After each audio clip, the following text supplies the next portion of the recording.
Kita ada di dalam series yang namanya Design for Relationship. Design for Relationship ini bicara mengenai kita sebagai manusia. Kita dirancang, kita didesain untuk menjadi makhluk yang sosial. Semua psikologis, semua social study, semua mengatakan bahwa manusia ini adalah makhluk yang sosial. Kita tidak bisa hidup sendirian, kita tidak bisa hidup terisolasi sendirian.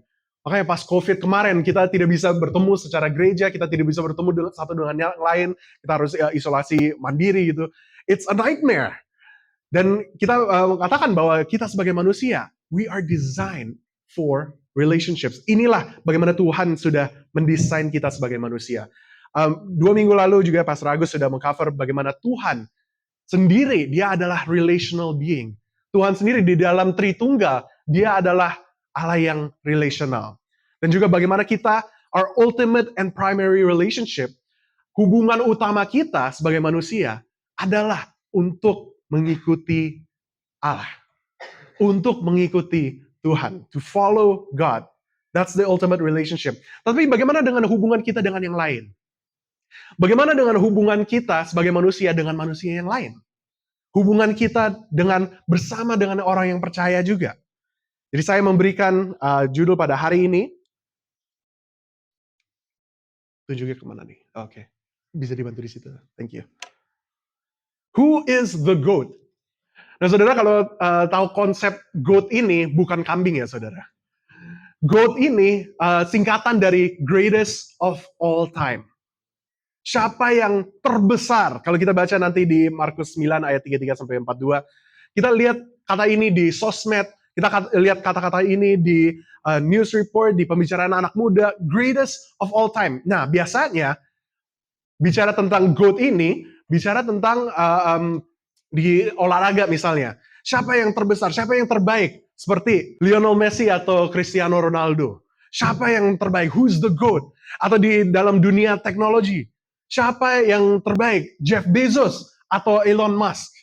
Atau di dunia musik, Michael Jackson atau Taylor Swift? Bapak Ibu tahu Taylor Swift ya? Baru sold out konser di Singapura dan dia hanya boleh ke Singapura, nggak boleh ke Indonesia katanya. Perjanjiannya seperti itu. Michael Jackson atau Taylor Swift. Jadi siapa ini? Debatnya banyak banget. Ada yang fans yang satu, ada yang fans yang di pihak yang lain gitu. Who is the GOAT? Ini selalu menjadi pertanyaan. Dan kita hidup di lingkungan yang selalu bersaingan. Mau itu di olahraga, mau itu di bisnis, mau itu juga di keluarga. Ya kalau Bapak Ibu Saudara ada ini ya, kakak atau saudara atau adik gitu, selalu bersaingan. Siapa yang terbaik, siapa yang disukain sama papa mama, siapa yang favoritnya papa mama gitu ya.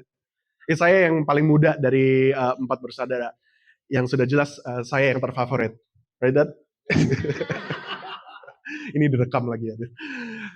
Jadi, competition defines our relationships. Yang namanya bersaingan, yang namanya kompetisi, itu selalu ada di dalam hubungan-hubungan kita.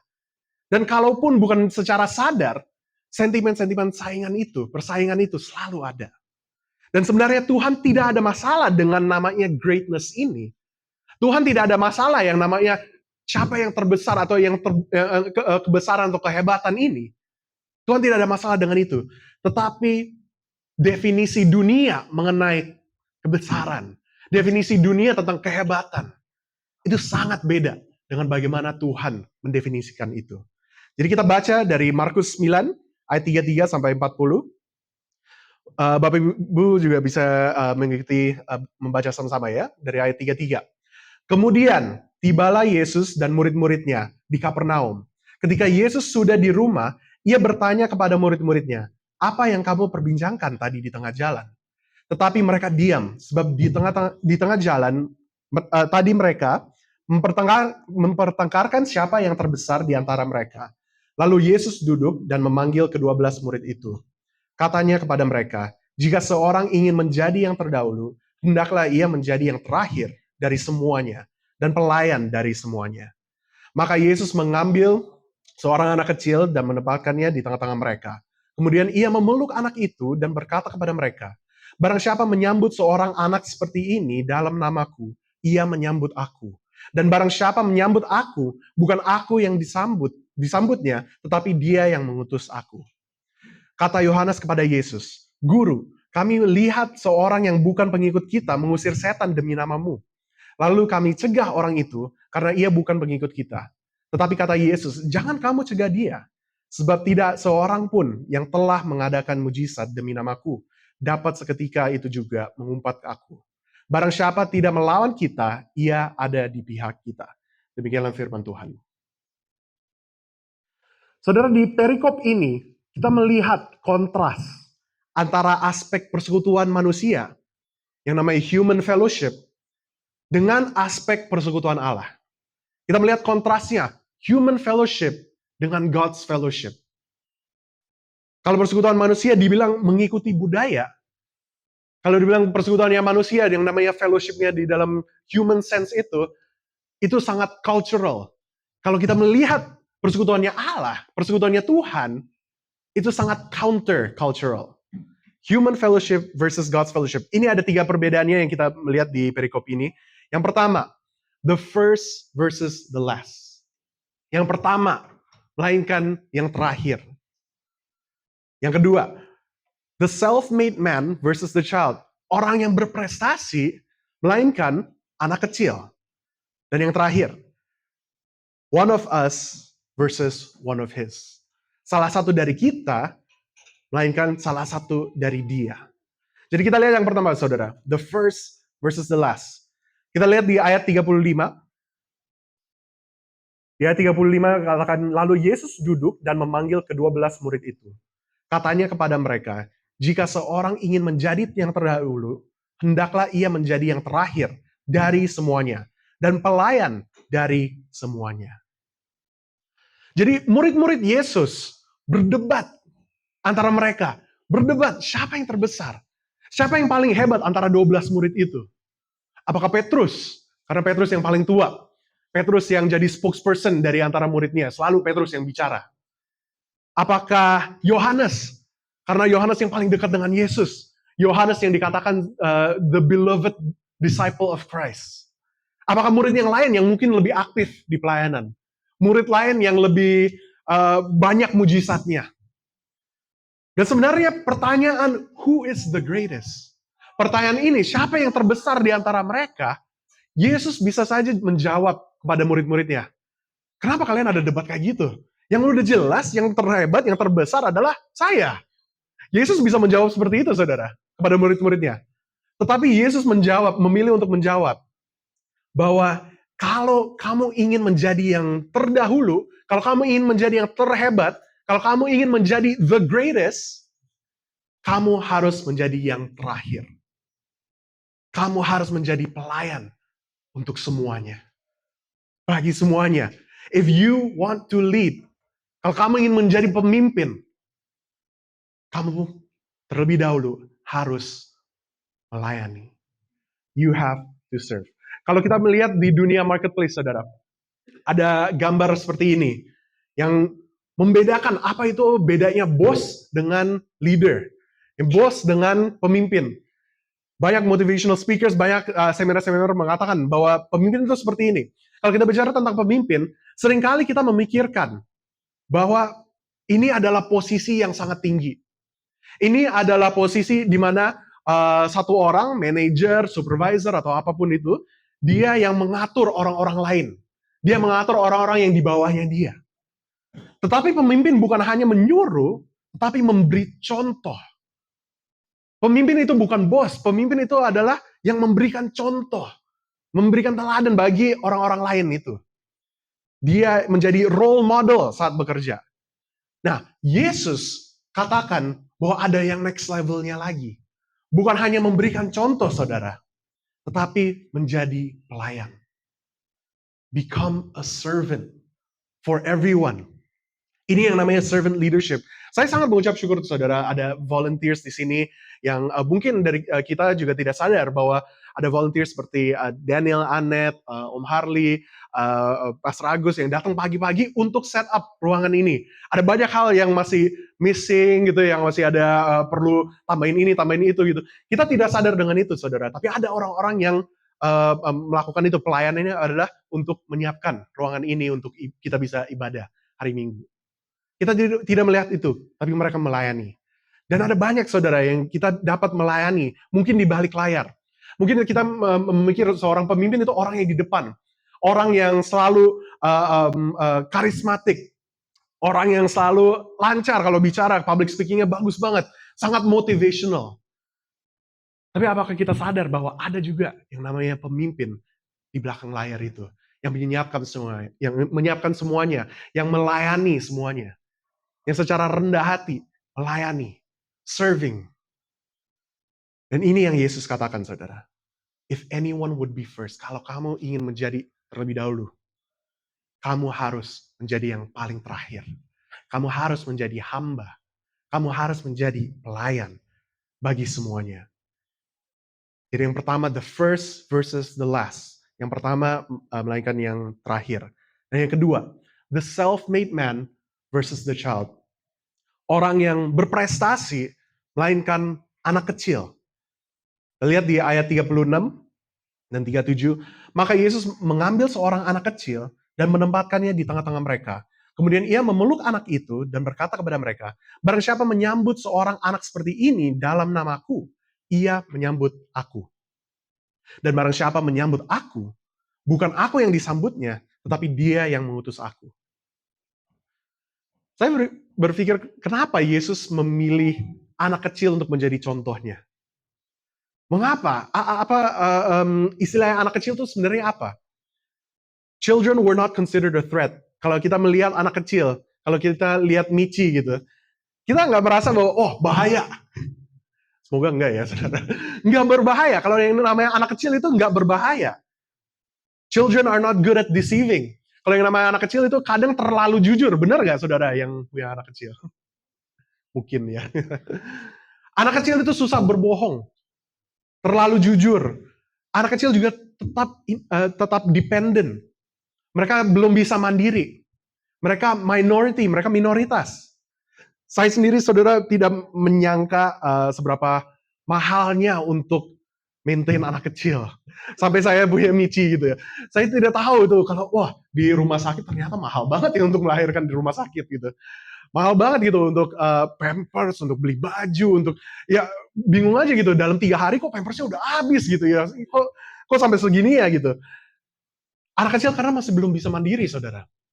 Dan banyak yang menganggap anak-anak kecil sebagai liability. Banyak yang menganggap anak-anak kecil sebagai kerugian. Anak kecil juga masih belum bisa berkontribusi kepada lingkungan sekelilingnya.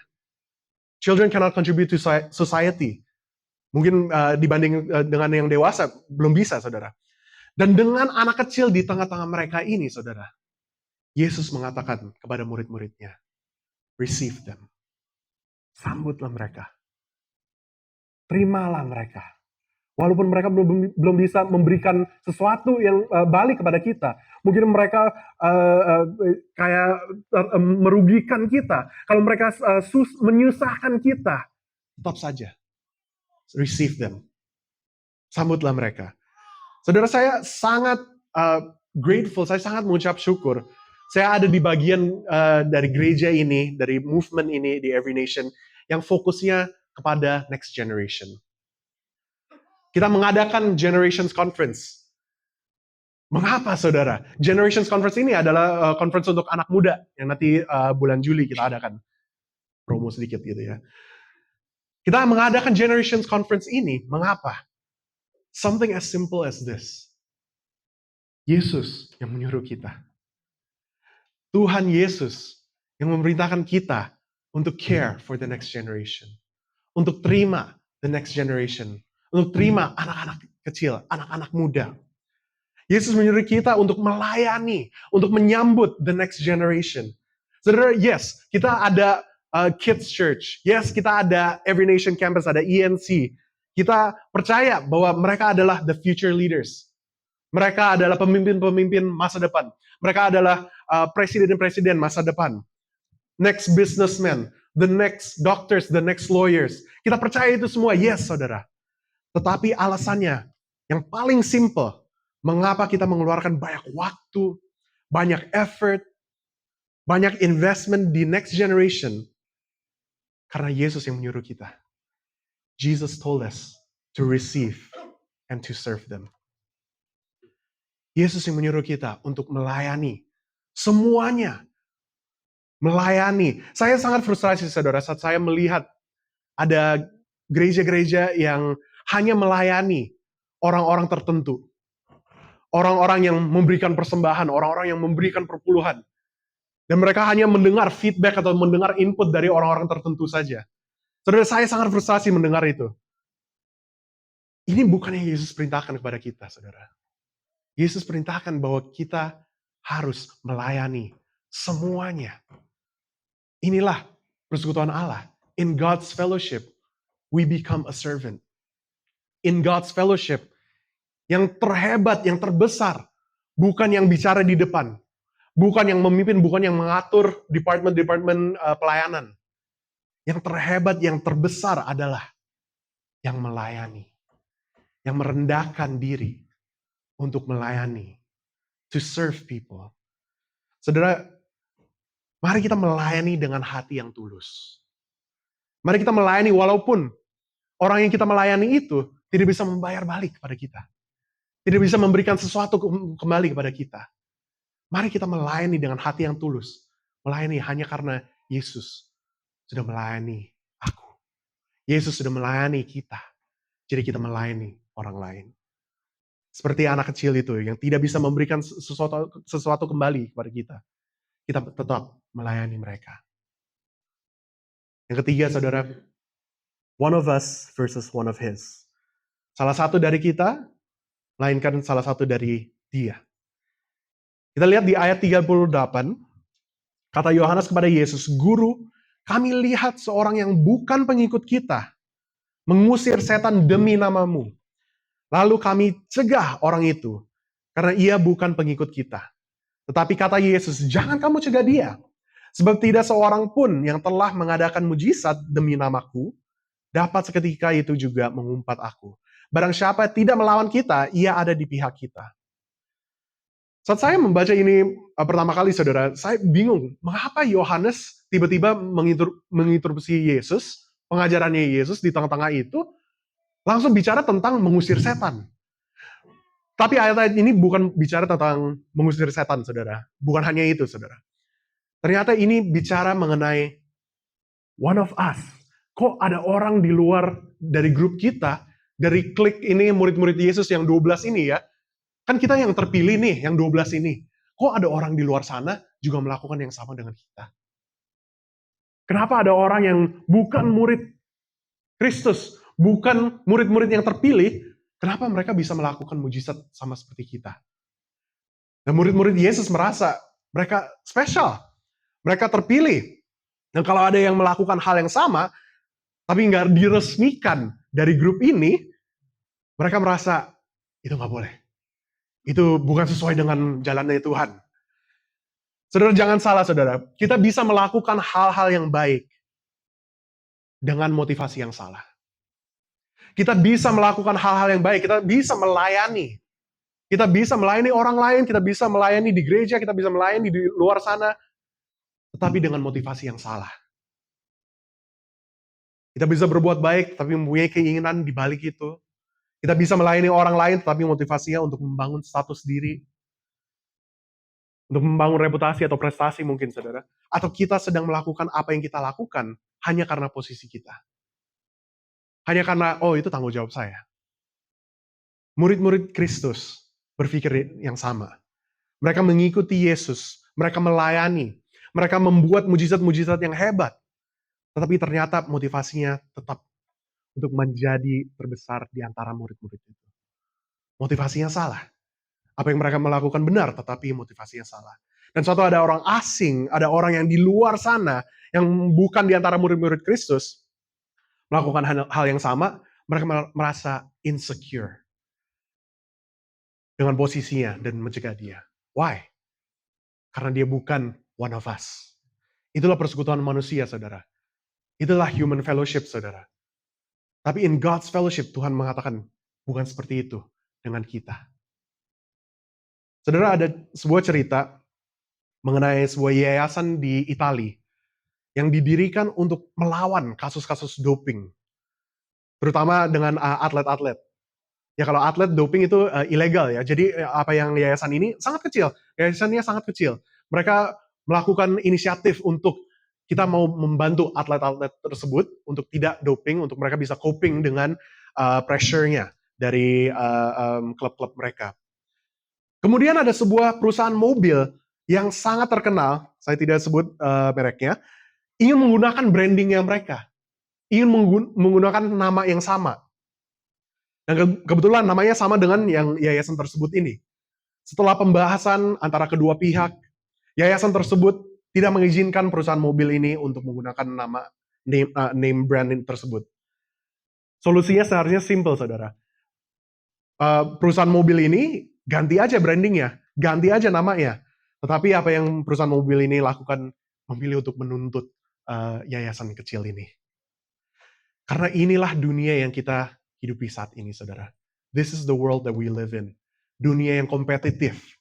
Dunia yang selalu bersaing. Siapa yang terbesar, siapa yang terbaik dari kita semua. Dunia yang selalu bersaing satu sama lain. Saudara, what is our reaction saat kita melihat orang lain melakukan hal yang baik? Apa reaksi kita saat kita melihat orang lain melakukan hal-hal baik? Hal-hal yang melayani, hal-hal yang sangat berdampak. Apakah kita bersuka cita dengan mereka? Atau apakah kita mengkritik mereka? Gosipin mereka? Cari-cari hal yang akan menjatuhkan mereka?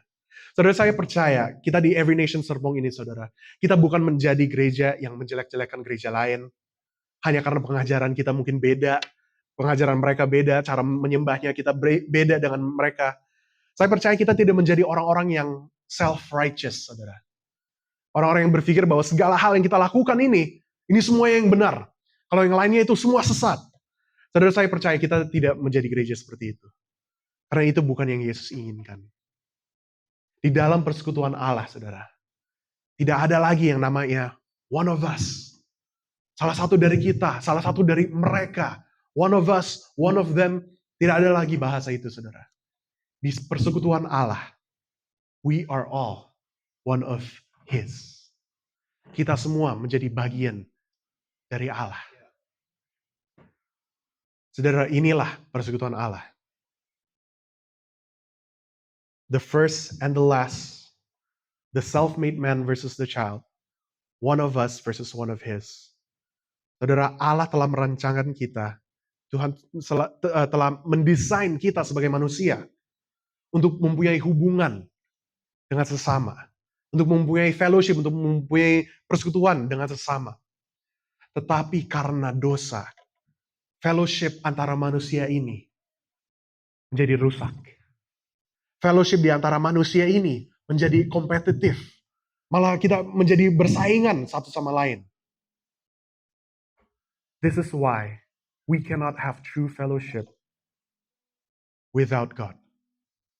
Kita tidak bisa mempunyai persekutuan yang sesungguhnya. Kita tidak bisa mempunyai hubungan satu sama lain yang sesungguhnya. Kalau kita belum mempunyai hubungan dengan Allah. Persekutuan dengan Allah hanya diperolehkan melalui Yesus. Before we have fellowship with others, sebelum kita mempunyai hubungan, sebelum kita mempunyai persekutuan yang sesungguhnya dengan orang lain, kita perlu punya hubungan dengan Tuhan yang menciptakan kita, yang mendesain hubungan itu untuk menjadi sempurna. Hanya melalui Yesus, the perfecter of our faith. Dia yang mempunyai hubungan yang sempurna dengan Bapa di surga, dengan satu sama lain. Dia yang mempunyai hubungan sempurna itu, saudara. Dan hanya karena Yesus, kita dapat mempunyai persekutuan sesungguhnya dengan sesama. Why, saudara? The first and the last, Yesus adalah yang pertama. Dia adalah anak sulung dari Bapa di surga.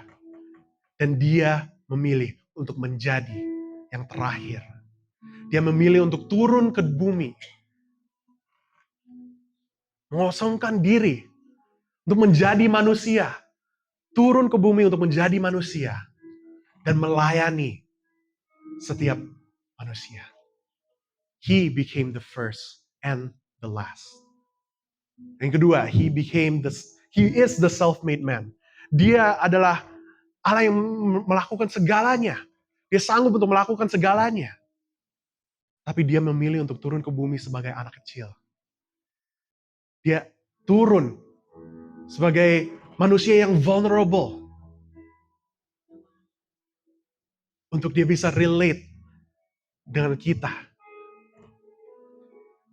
Yang terakhir, Jesus became one of us so that we can become one of His. Dia menjadi salah satu dari kita. Dia menjadi manusia seperti kita. Hanya untuk kita bisa menjadi salah satu dari dia. To become a part of God's fellowship.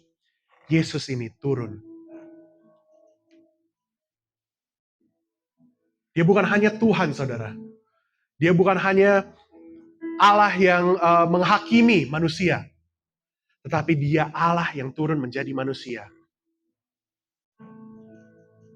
Untuk dia bisa hidup di dalam hati kita.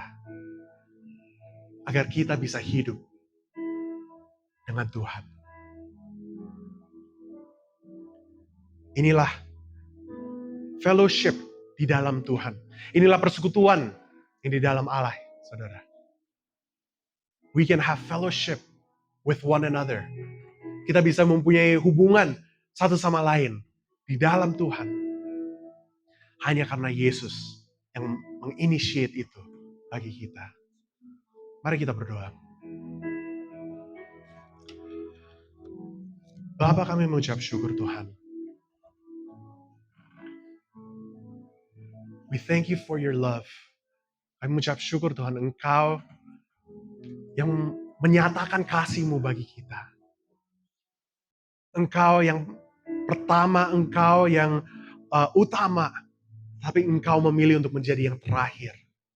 Engkau memilih untuk melayani setiap manusia.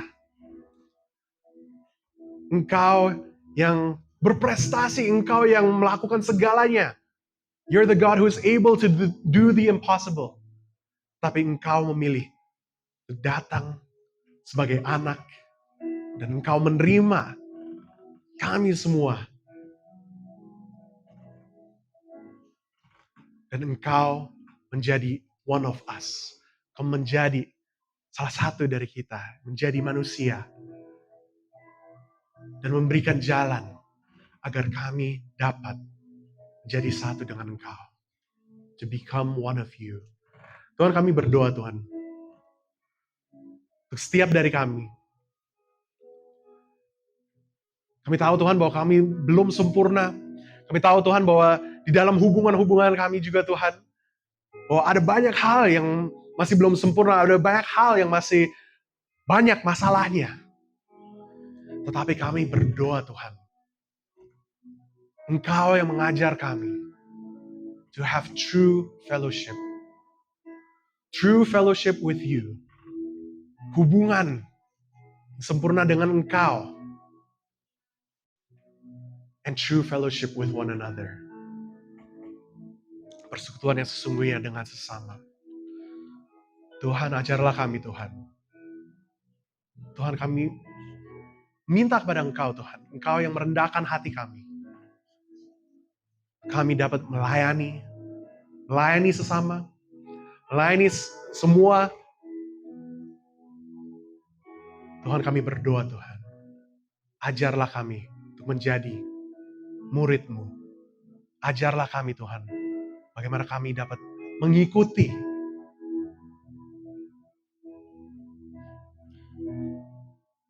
Pada ujungnya Tuhan, kami berdoa, hanya nama-Mu yang dimuliakan Tuhan. Bukan status kami, bukan prestasi kami, bukan seberapa hebatnya kami. Tuhan, pada ujungnya hanya nama-Mu dimuliakan.